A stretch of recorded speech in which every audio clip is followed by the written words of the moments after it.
Welcome to Chalk and Talk, a podcast about education and math. I'm Anna Stokke, a math professor and your host.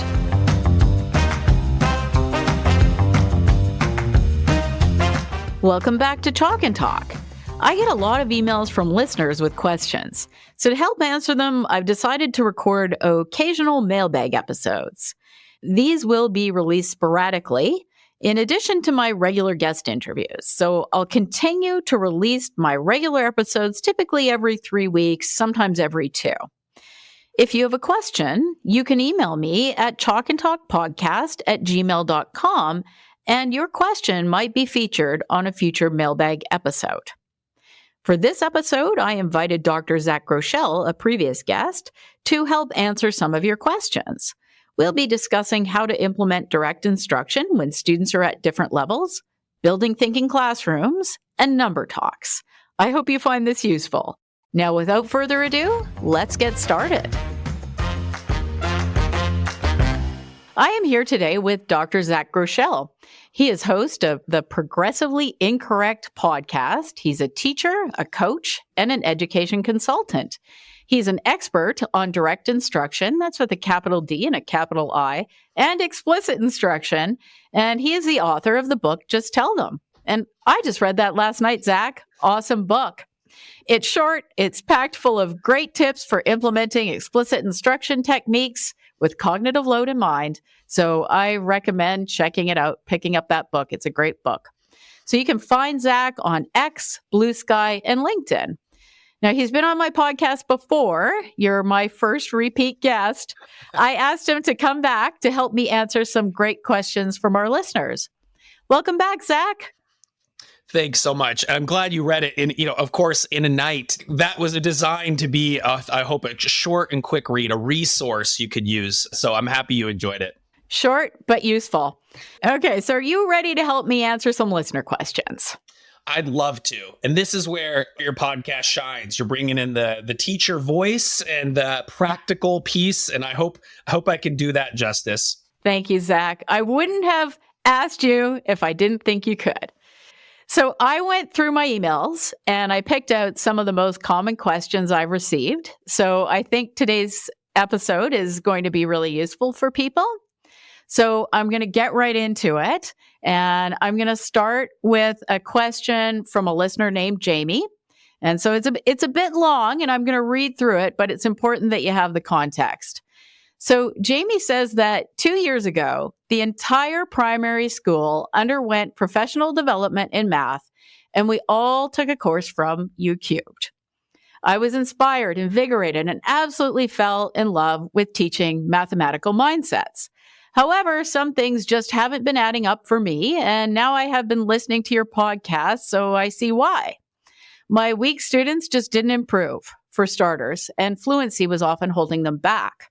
Now I know some really strong teaching practices that I can immediately start to implement, but I have some questions about how to best implement direct instruction when your students have a large ability range. I'm not sure what to do in my classroom when about 50% are already fluent with math facts, and the other 50% need to work on not simply multiplication facts, but even number bonds, up to 20.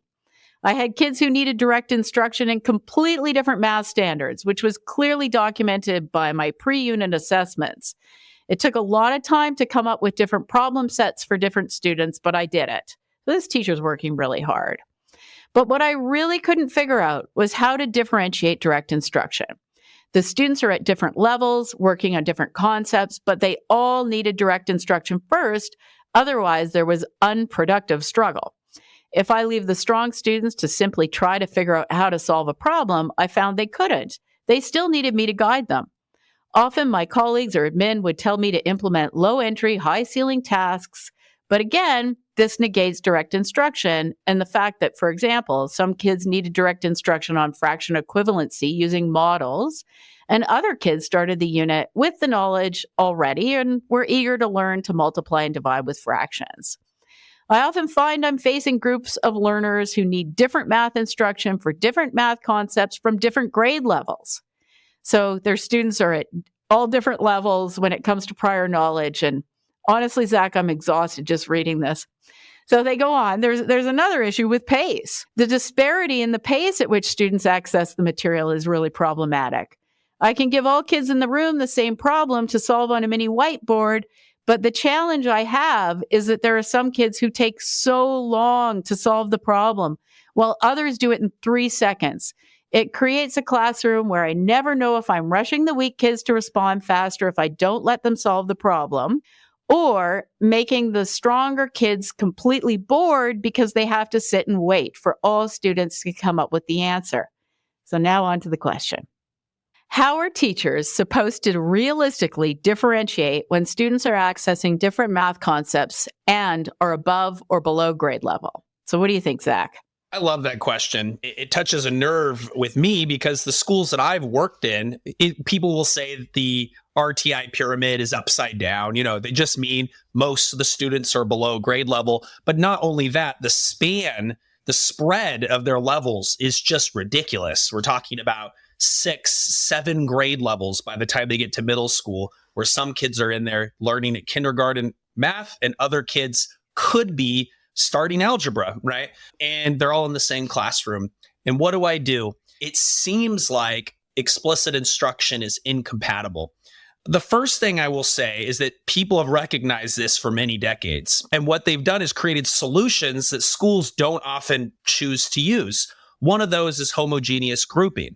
And that's where students are given a placement test. And then this is the important part that never happens in schools, is that they are then matched with materials that address the gaps that were identified in the placement test. One of the programs that does that very well, but only to K through 5, is direct instruction. The program's called Connecting Math Concepts. What that does is it creates a very narrow set of abilities or skills or prior knowledge in a classroom, and it allows teachers to teach on level. And when you do that, every choral response you do, every answer is correct. The pacing of the classroom is more or less similar, but between kids. And when kids want to go faster, you keep on mastery testing them and you can accelerate them out of the level, or you can drop them down a level. This has been addressed and people don't like it. Maybe it's too complicated, they think. They don't want to subvert the whole system. So we have the other solution. The other solution is we just move kids up by age and we just sort of deal with it. And that's what this person is dealing with. Something that was a red flag for me in that question was that I have kids solving things on mini whiteboards in which everyone's waiting for them. I wonder about the scaffolding in that situation, because if I was going to introduce just a small step to everyone's repertoire, I would take off a lot of the things, like, for example, multiplication facts, and I would put that on the board, or we would do a do now just before to review those multiplication facts. So when I introduce this small step here, I either have a reference for certain kids, or we just practice it. It's fresh in their mind. And I'm going to have you do just a little bit on your mini whiteboards. 3, 2, 1, show me.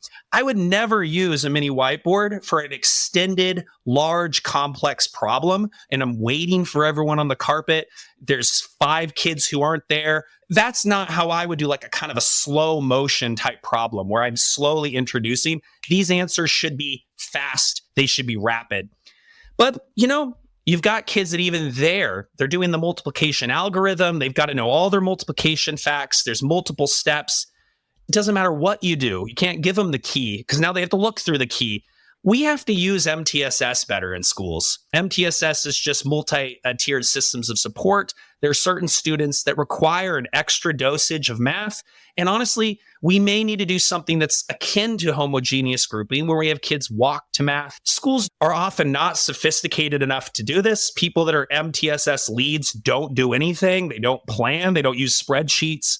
What you need to do is, as a school, start thinking broader. If you can identify those problems, there's a solution to it. There's a para somewhere who's sitting around twiddling their thumbs. What are they doing? How do we get them the extra dosage of multiplication facts or number bonds? That would be my kind of broad answer there. Okay, that's super helpful. And I'm glad I brought you on to answer that question. So thank you for that.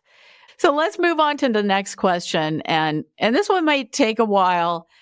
I will say, I get a lot of questions about this particular program. So, it's time to discuss it on the podcast. So this question is from Jennifer. And Jennifer wrote this. One of my colleagues has highly recommended mathematics tasks for the thinking classroom, believing it provides multiple entry points. However, I've heard much about explicit instruction in literacy, and I wonder if a similar approach should be applied to numeracy. I recently came across an article from Education HQ that questioned the effectiveness of building thinking classrooms, citing a lack of supporting evidence and mentioning your perspective. And by your perspective, she means my perspective. And that's true. I was quoted in that article.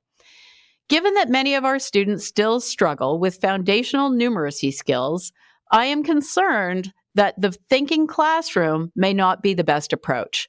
I would greatly appreciate your thoughts on whether explicit instruction should be prioritized or if both methods can be integrated. So, Zach, before we unpack this, let's talk about multiple access points. So what are multiple access points? I mean, it's an idea of a design for a type of problem or so on, in which students can come at it with different strategies. So essentially, you could have a child who is at the drawing pictures, or you could have a child who understands this is more like a repeated addition type of thing, or you could have other kids that are actually applying grade level math or advanced math that they learned at Kumon, right? You could have everybody taking kind of a low ceiling type of task. And this was mentioned just earlier. I didn't get to critique it well enough, but this sort of perfect solution to all of our problems, that every kid can use the math that they know, and that this is a form of differentiation. That's my answer to that. There's obvious problems with this. But anyway. So the multiple access point is this an idea for dealing with this differentiation problem where you have students that are at all different levels in the class?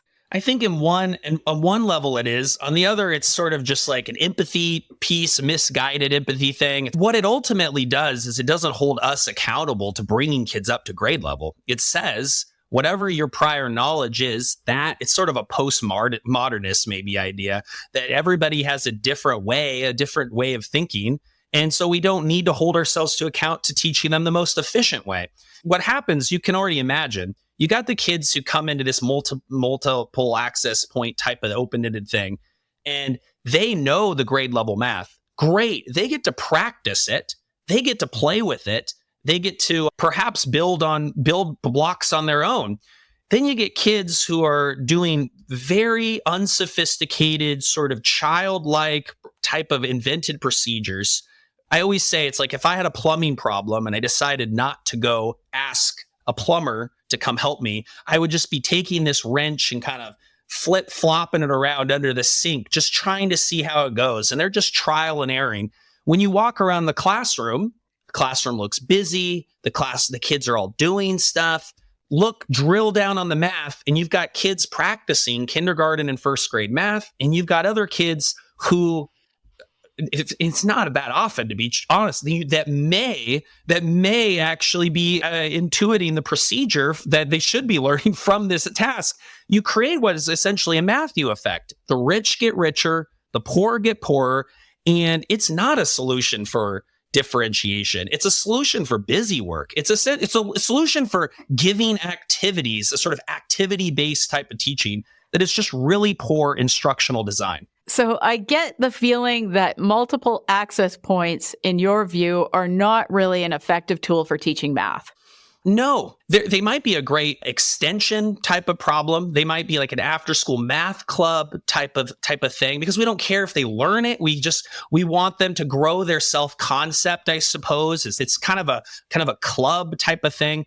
But we ultimately have a responsibility to the teacher after us to give them a class that has the foundational or prerequisite skills in place so that they can do their jobs. It's really malpractice, in my view. Afterwards, what happens? They usually compare different methods. They discuss like who did what and he did what. And we all celebrate ourselves. But what's hiding in plain sight is that a proportion of that class is not learning the material to mastery. And it doesn't matter how we compare our worksheets on the board with each other's, that we're not addressing gaps and we're not doing our jobs when we do this kind of math teaching.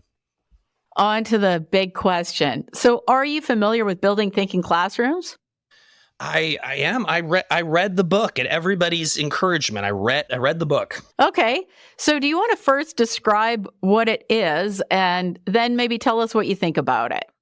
It's sort of like a cookbook of like different strategies that the author has found to, I would say he thinks it increases engagement or increases enjoyment in math. And maybe it creates a math classroom that has a certain aesthetic to the author that he thinks is important in a math classroom.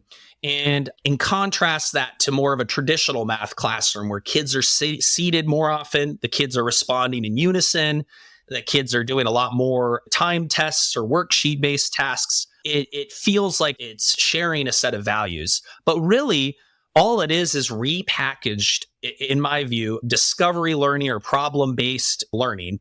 Someone on Twitter just the other day said it. They were a big fan of BTC, and they said it's basically just cooperative learning repackaged, but it's looser. I thought that was crazy. It was like it was admitting that this is actually a bad version of another bad idea in classrooms. But he was saying it in the positive.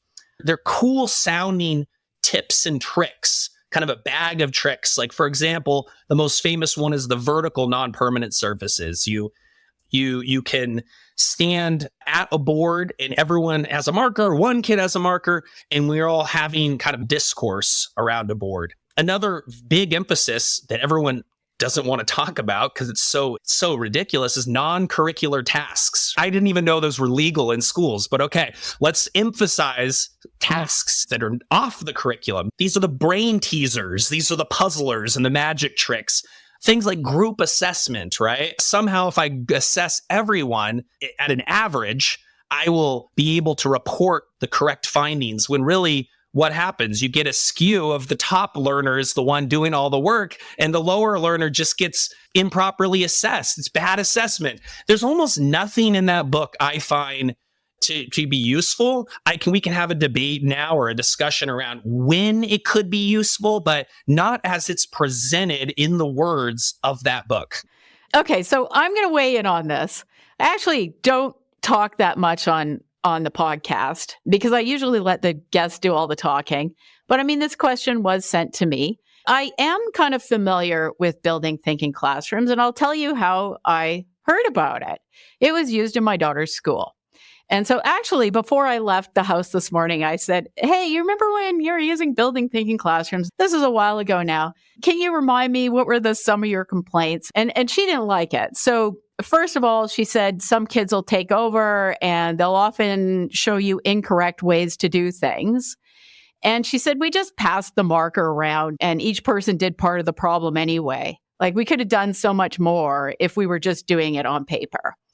When it was used in her school, I realized that this wasn't working and I looked into it. And so first of all, is it a research-based program? That's an interesting question because a lot of people say it is. But if you look closely at this, what would you think a research-based program in math would look like? Should it not have been shown that it actually improves student learning? What do you think, Zach? It'd have to have had an effectiveness study of some sort, however poor. And we've discussed this many times. Engagement isn't learning.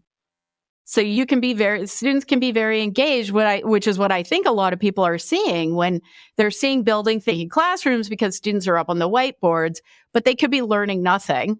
To my knowledge, the only research on this program and whether it has any sort of impact on kids in schools was done by the author Peter Lilly et al. And it measured proxies for engagement, not learning. It did not measure learning. For a program that's supposed to be about thinking, you would think there would be a study that actually measures thinking, and you can measure thinking by seeing if students could solve problems that would require them to think. But he didn't do that. He measured engagement, which again is not learning. As far as I know, there's no evidence that this program improves math learning in schools. Now, this is a huge red flag, and we've talked about red flags in education research on this podcast. And even if you look at the engagement study, there's serious problems with its design. I'm not going to go into detail about that, but I'll mention, in my opinion, the measures of engagement in the study were really suspect. So here's an example, and I've looked at this. Proxies of engagement. So more points for non-linearity of work. So in other words, if the work is scattered. And I think about that as a mathematician, as someone who's been doing math their whole career. And no, that is the exact opposite of what you want. You want students to be able to write math properly. There are good ways to write math and there are bad ways to write math, because otherwise the students are going to get lost and they will make mistakes. What do you think, Zach? I appreciate this podcast format right now because I want to actually hear what you have to say about this. One of the things that people tell me, though, and maybe your own child's experience could say more about it, is that there are ways to do it right. And everyone who's trying it, who's criticizing it, is doing it wrong. And they give examples of ways for the pen and you make it into a quadrant, and you have the kids have rules, and you stop everyone. Only this kid can talk. They give an infinite list of things that you should do, and everyone's doing it wrong. I mean, have you heard this before? Yes, of course. When things don't work well and parents are complaining about it, because parents have been complaining about this program. I posted something on Twitter just the other day where the parents were saying, if their kid was struggling and they didn't know what was going on, they didn't learn anything because the math whiz did everything. And then there's the math whiz who feels that they have to do everything and for the group because nobody else knows what they're doing. So this isn't working. So when parents and people start complaining about programs not working, they'll say you're not doing it correctly. Maybe sometimes that's true. Okay, but why is everybody having such trouble doing it correctly then? And where are the results that show it's effective? So I've had the experience, I think it's unique, of having a consultant who had trained the teacher just before we were to visit as a proof of product, right? So they come and say, we're doing building thinking classrooms. I spent several Zoom meetings with this teacher. I came in yesterday and we planned out this entire thing. And now we're going to go see it. Of course, they say this is a teacher who's new to building thinking classrooms. Let's give them some grace. And we all are. We're on the side of this teacher, right? And we go and we watch multiple lessons, which are supposed to be proof of this product, because a very expensive consultant has spent many hours training this teacher personally, which no one else is going to get this type of training. And we go in there and the kids are off task. The lowest kids are breaking the marker into the carpet. The lowest kids are, especially the kids that show certain behavior issues, are eloping, are coming to us and trying to have a chat with us. You look at the math and it's completely unsophisticated. It is baby math of kids doing little ticks and charts. And you're thinking, if this is the way to bring these kids up, this is the method of one kid doing the work, everyone else is social loafing. And this is the best version you have because the consultant created it. What's going to happen if we just let this loose on a school district, right? So I've never seen it work. And I think we know what will happen. A bunch of kids will get filled by this program, and eventually it will be replaced by some other fad. Lots of schools are buying into this. They're spending lots of money on this. And honestly, when I first heard about it, I thought, you have to be kidding me.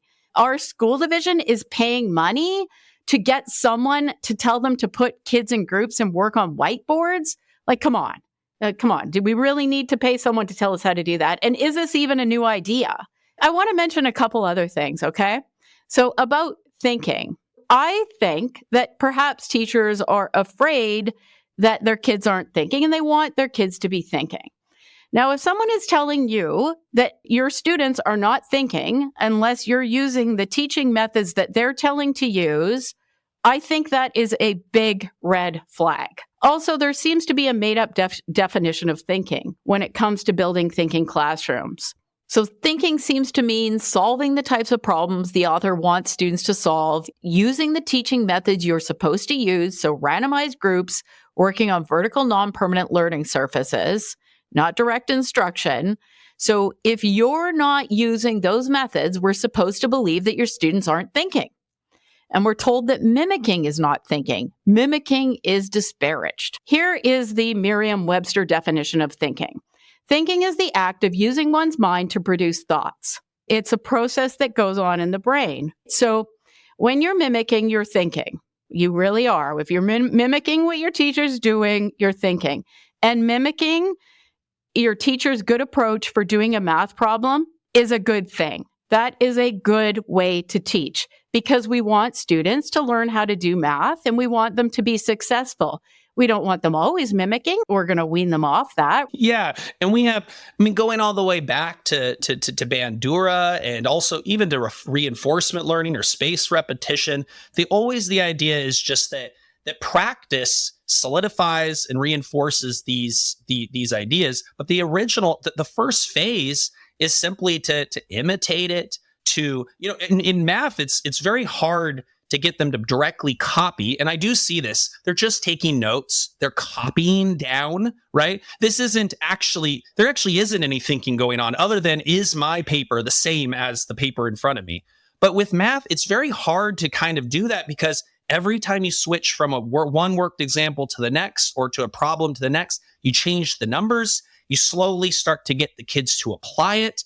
And this is just scaffolding. And you start with the strongest scaffold possible, which is simply here's my schema. Here's how to do it. And now that you know where we're going, now you know what's possible, I'm going to break this down to the point where I'm going to pass the baton over to you step by step.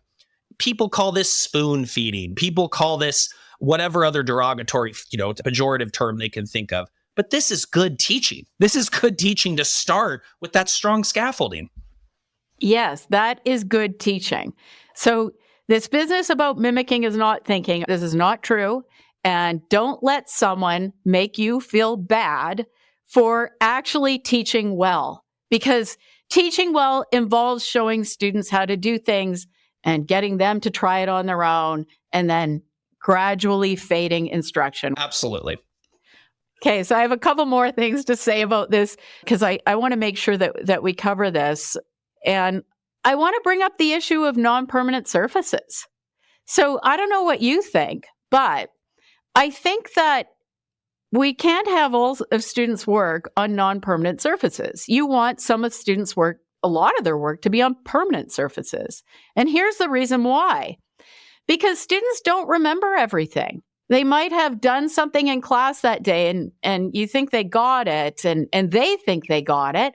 And then they leave and they come back the next day and they can't remember it. That doesn't mean they didn't learn it. It just means they need more practice. But it's good for them to have their notes to refer to. What do you think? Absolutely. The other permanent surface that I'm sure is complained about in some of these approaches is just textbooks, good materials that have great worked examples and that we can refer to. We can study back. We can give ourselves an extra model when it needs to correct our thinking, when we're getting things wrong, right? Our notes are a study guide for us afterwards. They're a way to actually facilitate partner work, which is we can actually talk about something that is shared between us, right? And they're a way to guide students' thinking and show them the success that they are making. Look how far we've gone. It's almost like a portfolio in a sense. Look how we started here and look how we added just a little bit every day. And now we're here. I need you to go back, look over what we're doing. It's a great, this is, again, are we talking about common sense? But where has that gone? When I would use a non-permanent surface, I would use mini whiteboards. And the reason why is because I can have everyone responding at the exact same time. I have everybody in my rows or in my horseshoe shape or on the carpet on dots. And what I do is I say, I need you to do this step, 3, 2, 1, show me. I look at it, I scan, and I go, now this is more, the purpose of this is not for collecting a permanent source of their practice. It's an assessment purpose. Can I set them off to do the thing in their notebook? Are they ready to get to that worksheet? And if they're not, maybe they need to stay on the carpet. And you guys, going back to the original question, you 2/3 of folks get on the worksheet that's already on your desk, pencils ready, okay, go. And you guys stay here just real quick. We got to do some power teaching, right? So that's what I would use because the logistical problems of 4 people sharing a board standing up are just ridiculous. Well, it's interesting you bring that up because, and I talked about that video I shared on Twitter, and the parents were complaining, and then teachers came up and they had some rebuttals. And one of the things the teacher said is they like it because they can glance around the room and they can see what the students are doing and whether they get what's going on. But don't mini whiteboards make more sense for that purpose? Because every single student is participating. Absolutely. And how do you know who did what? And I have to add a bolt on to building thinking classrooms where I have color coding where kids have different color markers so I can see who's doing what. I've heard this before. Just take a second to think how math actually works. How do you know what squiggle came first and which part of that really was them? Is the group member trying to humor the teacher and saying, come on, you got to add something? Kid doesn't really know what they're doing. It gets crossed off. You're glancing around the room and you don't know if they can follow the step-by-step process to solve that problem. Who did what was first? You can do that with mini whiteboards. If you want them to talk about it, if that's the problem, you want them to talk about the math, 3, 2, 1, show me. Great. Turn to your partner. What did you do? Now you've got everyone talking, or at least 50% at a time, as opposed to 1/4 at a time with 4 people at a board. The math doesn't add up for using this strategy as a main tactic in a classroom. It should not be the main dish of your instruction. I could see a situation where maybe you have really advanced students and you're working on like math contest problems. That might be a time that type of approach would work well. But if you've got novice learners and you're teaching students something for the first time and you're trying to get students fluent at something, and that's another thing, because when you're doing everything on the board like that in groups, it's very slow, right? So the way you get good at math is practice, opportunities to respond. You're really lessening the number of opportunities to respond, which means the students don't get enough practice, and especially targeted practice. And actually, I just want to drive this point home. As far as I know, there is not a valid study that shows that this program has a positive impact on math learning in schools, no matter what people are saying. And also, in my opinion, it's not aligned with best teaching practices either, like what we've discussed previously on the podcast with guests like Zach, Paul Kirshner, Amanda Vanderhayden, Sarah Powell, etc. So I would say, if you're going to use this program, use it at your own risk, actually at your students' risk.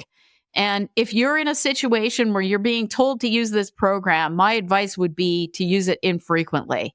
And the other thing, if you're a teacher and you're being told to use this program and you don't feel comfortable about it, you should really ask for evidence that this program is effective.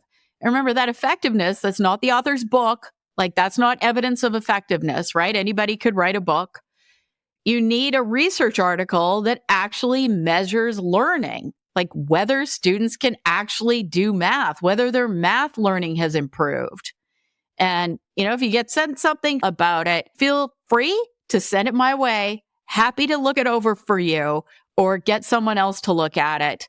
And the other thing you could do is you could show your principal or whoever is suggesting that you should use this program. You could show them the IES practice guide that we've talked about many times on this podcast, effective ways for teaching students math. And that actually is an evidence-based guide. And I've linked to that on several resource pages on previous podcasts. For instance, you could go back to the podcast episode with Sarah Powell. I've linked to it there, and that might be a good thing to do. So back to Jennifer's question, should explicit instruction be prioritized or can it be integrated with BTC? Yeah, I think it cannot be integrated as the words suggest in that book. The idea that thinking has to come from within the student as a sort of constructed type of math, an invented type of math, where it's self-initiated. That is throughout. That is the thread that goes throughout the entire book. It's what gives it its title. It is that book. And so it's more than just something to ignore. You'd really have to ignore everything, take out the tactics themselves, like the vertical whiteboards, And you'd have to say just to that tool, does it have a purpose for my class? Hey, it's Throwback Thursday where we're doing review. All my kids got great scores except for 2 kids. I'm putting up a bunch of problems on the whiteboards ahead of time. I'm going to say, guys, markers, get over there. Small group, come over to the kidney table. We got to work on what you got wrong on this test because I'm going to retest you on this. Hey, I just found a use. All tactics perhaps have a purpose somewhere. Some of them are high yield and high impact. And those ones are the ones that you really want to see every day. For most situations, I find 1-minute time tests to be highly effective. I find high engagement strategies like core response, mini whiteboards, turn and talks. These need to be a core of what we're doing. Something like this is for a Throwback Thursday or a Fun Friday or the last day before break. It's not what I would spend any of my district's money in precious teacher PD time emphasizing were I running a school. I agree with you completely there.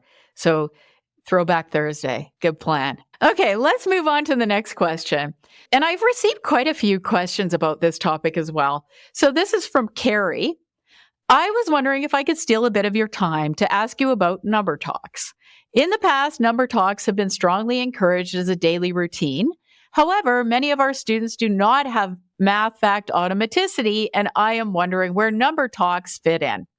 I would like our classrooms to spend several minutes every day developing fact fluency, and I don't see if or how number talks will support our end goal of fact fluency. Here's a similar message from another listener. We are wondering where number strings and number talks fit into our practice. The routines do not feel like they align with the science of learning, but we feel the mental math strategies are important. We are wondering what your thoughts are on number talks and number strings. Okay, so now I understand number talks to be short, maybe 5, 10, 15 minutes daily. They're tasks that focus on mental math, encouraging students to share and discuss various strategies for solving problems.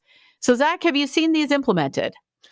As an elementary teacher by training, it's sort of central to a lot of teachers need a structure for their math block. And it's sort of an easy thing to implement. It's sort of like we start a certain way, then we get to the real meat of the lesson, and then maybe we have our exit ticket. So yes, I've seen it, and unfortunately, I was even given programs to implement it and had to, was held accountable to implementing versions of this.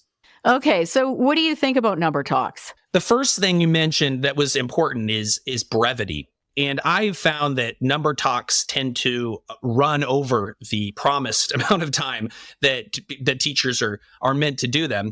This is because the central activity of them is usually sort of a constructivist type of math. What's your answer? Why did you do it that way? We have a kid come up with popsicle sticks, and he puts his popsicle sticks in a little jar, and everybody looks at it and goes, is he right? And everyone goes, I don't know. And he goes, well, he has one way of doing it. Could someone add these cubes to this? And usually the programming, the actual material, source material, it's sort of low level stuff to enable kids to talk about something. And it usually doesn't link in necessarily to what the kids are doing. And the talks go over, and you're spending this limited attention resource and working memory the kids have, sort of depleting it right at the start of their math block when they need that to learn the day's objective, the day's new material. I'm curious what your thoughts are. I've seen it gone awry. I have another option that happens on the carpet. I just wouldn't call it number talks or anything of the sort. Wait, what's your option? Quick math facts on the carpet with choral response, right? Before I ask you to go write them down. And the reason why I do this is because often you're simultaneously building their number formation, their ability to form numbers in the early years. A problem with our assessing for fluency is that it's sensitive to how fast you can form numbers. So one of the ways to get kids practicing addition facts as early as possible is mental so-called mental addition facts. And so very quickly you can warm them up with some flashcards, or maybe you have a number series and you have them chorally read. I erase, we do those. Then we go to the worksheet, or we go to the problems at your desks. And that would last 2 minutes, 3 minutes, but it's mental math, if you know what I mean. Okay, great. So I have some thoughts on this and on mental math strategies in general. So now the listeners, I'm sort of getting the impression that they're writing and their students don't have their math facts memorized yet. And so I think that time would be better spent using some of those practices that I put in my How to Build Automaticity with Math Facts episode, or you can listen to the one with Brian Ponce. But I think something that happens a lot is people think that it's better to teach kids a whole bunch of different strategies for getting math facts. So for getting something like even single digit multiplication. So like 8 times 7, you don't know 8 times 7. Well, do you know 4 times 7? And that's 28. So now you can double it and get 56. But if you think about it, like that's really complicated for someone whose math facts are weak and they're just learning these. And you do want them to memorize those facts. I think you have to have some strategies in place. So for instance, can they count by 5s? Can they count by 10s or maybe 3s? And do they know that multiplication is repeated addition? But when you overdo it with these strategies, it's going to interfere with actually memorizing the facts because you're creating cognitive overload. And, as Brian Ponce would say, you don't want a whole bunch of time in between the stimulus. So 8 times 7 and the response, 56. You want students to be able to quickly do that. So I think it's better, if you just concentrate on the flashcards, the taped practice, time practice, those sort of things we discussed in that episode, which are evidence-based techniques for memorizing math facts.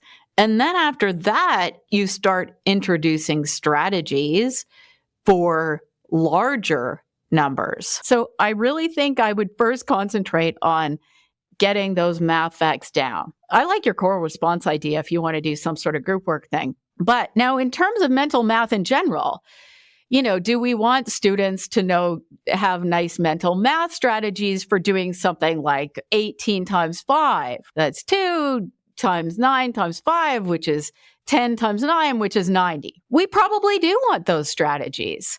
But when do you introduce those strategies? You introduce them after the students have the math facts memorized.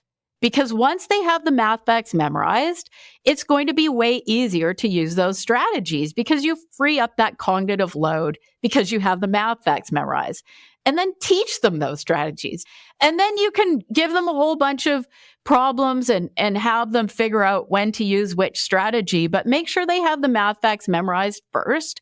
And also teach them the strategies. Yeah. And I think if you wanted to apply just this idea of getting the kids together on the carpet, right? This sort of community vibe where we're all kind of, doing our math together. The script that I would give the teacher, like a DI type of script, it would immediately not look anything like this kind of open-ended discussion around multiple strategies. Like you just said, if we started with 5, 10, 15, 20, and we're all chorally doing our counting, and then I go, so 1 times 5 is 5, 2 times 5 is, everyone goes 10, right? That's right, because 5, 10, 15, and what we would be doing is using a sophisticated design to show how the different elements that we had been practicing relate to each other, but we're answering chorally. It is well designed and scripted. It is very tight. The wording is minimized, and it is not a class discussion of how everybody does different types of math. It's practice. It is a way of practicing and essentially memorizing elements of math and how they relate to each other. And something you mentioned at the very start of this conversation is just about the use of instructional time. This time is precious. And absolutely, I could imagine this discussion just going off the rails, right? And using up so much class time. And I think sometimes people think, oh, it was great. There were all these rich conversations. But was it really great? right? Were you targeting your instruction so that students learn what you want them to learn? Like that time in elementary school is pretty precious. That's the time when those students have to get those basic skills that set them up for success later on. So you do want to use it wisely. You don't want to waste their time. And that's where kind of this discussion-based type of math teaching, it always goes that way. A lot of teachers who are in the space of trying to find something that works, I have a lot of empathy for them. If they are navigating a field of landmines of I've got to try this and then that, and the pendulum swings, but they don't often get the chance to do something that I do almost daily, which is visit lots of classrooms. And what you do see in the more effective classrooms is an emphasis on efficiency and the idea that these moments count. If you could see the spread of teaching, you would realize that a lot of the classrooms that the kids are struggling, the teacher is starting to blame the children, the teacher's in a space of sort of survival mode. It's that we don't get to math because of all these other things. And when we do math, it would be very unwise to do some sort of productive struggle type thing, because there's going to be a lot of extraneous talking and socializing. There's going to be a lot of constructing and trying to do trial and error, but we can get them there a lot faster. We get rid of this extraneous load and hyper focus in on the stuff they need to learn in that precious amount of time we are given with these kids. Absolutely. Well said, Zach. So I think we've covered 3 questions in some pretty great detail. And thank you so much for coming on and helping me with that. But before we sign off, can you tell us a little bit about your book? Sure. This is not necessarily a math book. This is a generic instructional toolkit, I would say, that applies to all subjects and all age levels, except perhaps the very youngest children and the AI coders over doing grinding work over in some, proving ground somewhere in Austin, Texas. This is really for your average student in your average classroom, and you want to know, how do I teach stuff efficiently, and what are some updates in the world of cognitive science? And I focus heavily on the worked example effect. I look into things like clarity of explanations, dual coding with visuals, and in example sequencing. I hope that this is a good course correction for education. We read this and we go, you know what?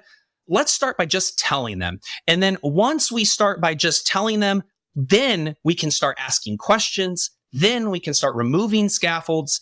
And finally, once those things are in place, we can get to that space of generalization and creativity and all that's possible with proper, good instruction. And you did a great job. I love your book. So I'm going to put a review on Amazon today. So there you go. So thank you, Zach. Thank you so much for coming on and helping me address the listener questions. It was lots of fun. It was. This podcast has just made my life awesome. You're doing a service to all of us by giving us this information and bringing great guests. I'm just so tickled you even considered having me on in the first place. So thank you so much.